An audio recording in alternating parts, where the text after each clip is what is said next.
नमस्कार दोस्तों, स्वागत है आपका हमारे चैनल ज्ञान लो में। आज हम सोल्व करेंगे क्वेश्चन 3.1 एंड 3.2 जो कि है हमारा exercise solution NCERT class 11 physics का, जिसका नाम है motion in straight line chapter. तो पहला क्वेश्चन लेते हैं। इसके अंदर हमें क्या दिया गया है। अब हम मोशन की बात करेंगे इस चैप्टर के अंदर, ग्राफ्स भी डिस्कस करेंगे मोशन के। तो पहला जो क्वेश्चन है हमारे पास, इन विच ऑफ द फॉलोइंग, हमें दिया गया है कि ये फॉलोइंग कुछ एग्जाम्पल दिए गए हैं, मोशन के ही एग्जाम्पल दिए गए हैं। मोशन क्या होती है? गति, किसी चीज़ का चलना विद रिस्पेक्ट टू टाइम, एक जगह से दूसरी जगह जाना, तो वो मोशन है हमारा। Can the body be considered approximately A point object. ये हमें कुछ एग्जाम्पल दिए गए हैं, जैसे ये 3-4 एग्जाम्पल दिए हैं, और इनमें से हमें बताना है कि इनमें से जो है आप जो बॉडी का मोशन है या किसी बॉडी को जो मोशन में है उसको एज ए पॉइंट ऑब्जेक्ट आप कंसीडर कर सकते हैं।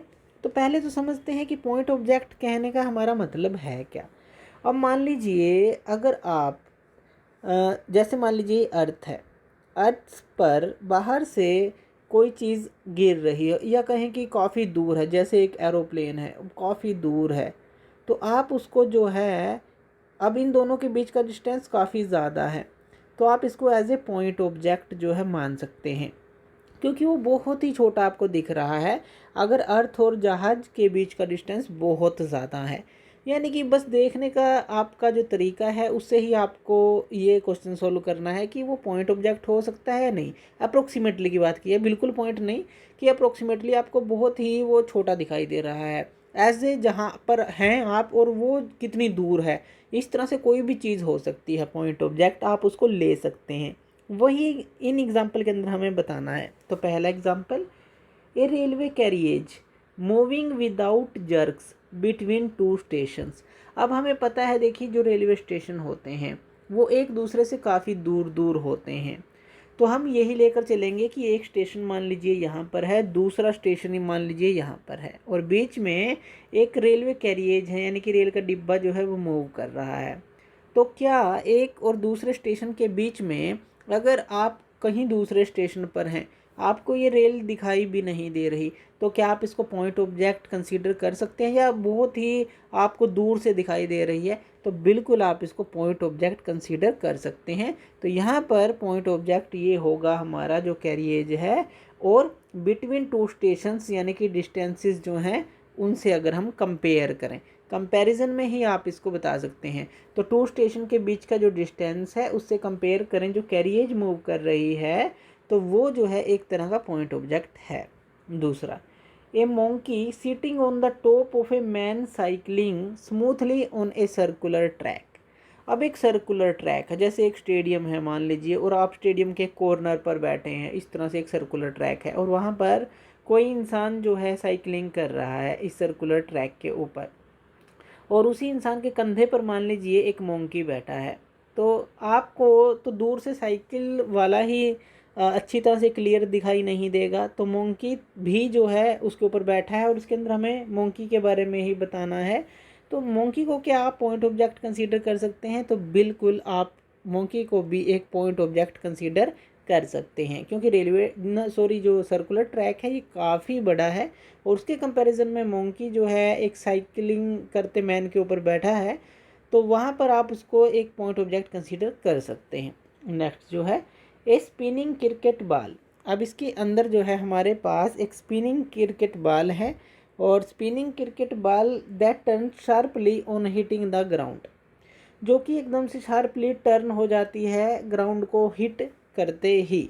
तो क्या आप उसको as a point object consider कर सकते हैं? तो मान लीजिए यहाँ पे ये ग्राउंड है, जैसे मान लीजिए क्रिकेट का एक ग्राउंड है, और यहाँ से बॉल को आपने फेंका, यहाँ से शार्पली इसने यहाँ पे टर्न लिया, तो यहाँ पर ये क्या एज ए पॉइंट ऑब्जेक्ट आप ले सकते हैं? तो आप इसको as a point object, not a like आप कह सकते हैं, not like a point object, आप इसको कंसीडर नहीं कर सकते एक पॉइंट ऑब्जेक्ट, सीधी सी बात कहें, क्योंकि इसने एकदम से शार्पली टर्न लिया, और थ्रू विच डिस्टेंस लिया, यानी जितने डिस्टेंस पर इसने लिया उससे अगर हम कंपेयर करें तो वो जो है हमारा एक तरह से पॉइंट ऑब्जेक्ट कंसीडर नहीं होता। जैसे मान लीजिए यहाँ पे बॉलर है हमारा, और यहाँ पर बैट्समैन है, तो अगर हम एक तरह से देखें, क्या बैट्समैन को एक पॉइंट ऑब्जेक्ट दिखेगा? तो नहीं दिखेगा, क्योंकि उसको पूरी क्लियर एक बॉल दिखेगी जिसको वो हिट कर पाएगा। तो इस तरह से आप इसको ले सकते हैं। तो not like a point object आप इसको कह सकते हैं कि not like a point object ये हमारा होता है। A tumbling beaker that has slipped off the edge of a table. अब हमारे पास एक टेबल है और टेबल के ऊपर एक बीकर पड़ी हुई है।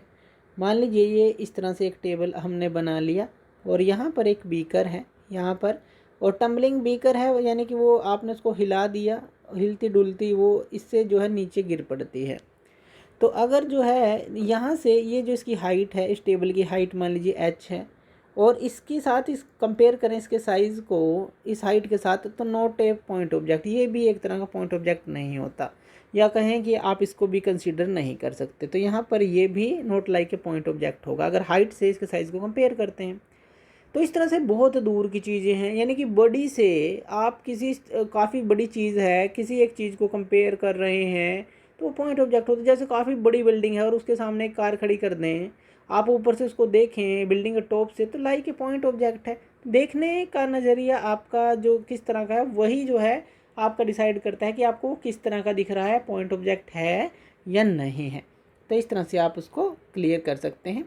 नेक्स्ट क्वेश्चन है हमारे पास। नेक्स्ट क्वेश्चन क्या है, हमें एक ग्राफ दिया है, ये ग्राफ हमें दिया है। तो ये ग्राफ हमें दिया है, ये किस किस के बीच में है, टाइम टी के बीच में है, और ये x जो है इसके बीच में है, यानी कि पोजीशन टाइम ग्राफ है। x क्या है, पोजीशन है, t हमारा टाइम है यहाँ पर। अब position time graph x t दिया है, x हमारा वर्टिकल है और जो t है वो हॉरिजॉन्टल लाइन पर दिया गया है। फॉर 2 चिल्ड्रन, 2 चिल्ड्रन हैं a एंड b, उनके नाम दिए गए हैं। रिटर्निंग फ्रॉम देयर स्कूल, वो अपने स्कूल से आ रहे हैं o से। यहाँ पे देखिए जो o है यानी कि ये जो है हमारा स्कूल है, तो o जो है स्कूल है, तो ये ध्यान देना है ओ स्कूल है और वहाँ से वो आ रहे हैं to their homes P and Q. P जो होम है वो किसका होम है, ए का, और क्यू जो होम है वो किसका होम है, बी का। क्योंकि ए पहले है बी यहाँ पे बाद में है, तो इसलिए यहाँ पी ए का होम है और क्यू बी का होम है। अपने घर वो वापस आ रहे हैं स्कूल से रिस्पेक्टिवली, जो कि ग्राफ में हमें दिखाया गया है। हमें करेक्ट जो है आंसर्स यहाँ पे देखने हैं। तो पहला ए बी लिव्स क्लोजर, यानी कि यहाँ ए स्लैश बी का क्या मतलब है, दोनों ही है कि ए या फिर बी, ये कहने का मतलब है ए या B lives closer to the school than B या फिर ए। यानी कि अगर आप इस तरह से लगाएं इसको कि ए जो है वो क्लोजर रहता है स्कूल के पास रहता है देन बी से, या बी क्लोज रहता है स्कूल के पास रहता है ए से, यानी कि कौन सा स्कूल के पास रहता है दूसरे से, यहाँ पर ये कहना चाहता है। तो यहाँ पर देखिए ग्राफ के अंदर, अब यहाँ ए, ये जो पी है ये ए का घर है और क्यू है ये बी का घर है, यानी कि पी जो है ओ के पास है, कम डिस्टेंस है, यानी कि जो ए है वो ज़्यादा पास रहता है। यहाँ पर आप कह सकते हैं कि ए लिव्स क्लोजर देन बी, क्योंकि ए का घर जो पी है वो बी के घर क्यू से पहले पड़ता है अगर ओ से आप चलते हैं, तो इसीलिए ए लिव्स क्लोजर देन जो बी है बच्चा उससे पहले रहता है, उसका घर पहले आता है। दूसरा क्वेश्चन, ए या फिर B start from the school earlier than B या फिर ए, यानी कि ए पहले चलता है स्कूल से या बी पहले चलता है स्कूल से। तो यहाँ पर देखिए जो ओ से यहाँ पर ये लाइन जो दिखा रही है ये ए वाली लाइन जो है यह बिल्कुल ओ से चल रही है, और यहाँ देखें हम यहाँ से यहाँ तक का ये टाइम है, तो यहाँ पर हमें कुछ टाइम डिले मिल रहा है, ये टाइम है, यानी कि बी यहाँ से चलता है ए यहाँ से चलता है, इसका मतलब ए जो है वो स्कूल से पहले चल देता है। तो ए जो है यहाँ पर जल्दी चल देता है बी से, इस ग्राफ के थ्रू हम देख सकते हैं ए ओ से ही स्टार्ट हो रहा है। नेक्स्ट क्या है, ए या फिर बी तेज चलता है बी या फिर ए से, तो कौन सा तेज चलता है दूसरे के कंपैरिजन में वो हमें बताना है। तो यहाँ पर देखिए जब ये बी जो है यहाँ पर चल रहा है, यहाँ पर चल रहा है, तो ये जो है फटाफट से अपने घर की तरफ जा रहा है, लेकिन क्योंकि इसका स्लोप इस तरह का है, एकदम से खड़ा हुआ स्लोप है, ये इस तरह से चल रहा है, यानी कि जो इसका स्लोप है अगर इस लाइन का आप देखें तो ये थोड़ा सा तिरछा है, यानी कि कौन तेज चल रहा है, बी तेज चल रहा है। जब भी स्टार्ट करता है तो यहाँ पर आपको मिलेगा कि जो स्लोप ऑफ बी ग्रेटर है, इसलिए बी जो है तेज चल रहा है ए से, तो यहाँ पर ये आंसर आएगा। A and B reach home at same और डिफरेंट। हमें बताना है कि जो ए है या फिर बी है, कौन सा अपने घर जल्दी पहुँचेगा, या कहें कि सेम टाइम पे या डिफरेंट टाइम पे पहुँचेगा।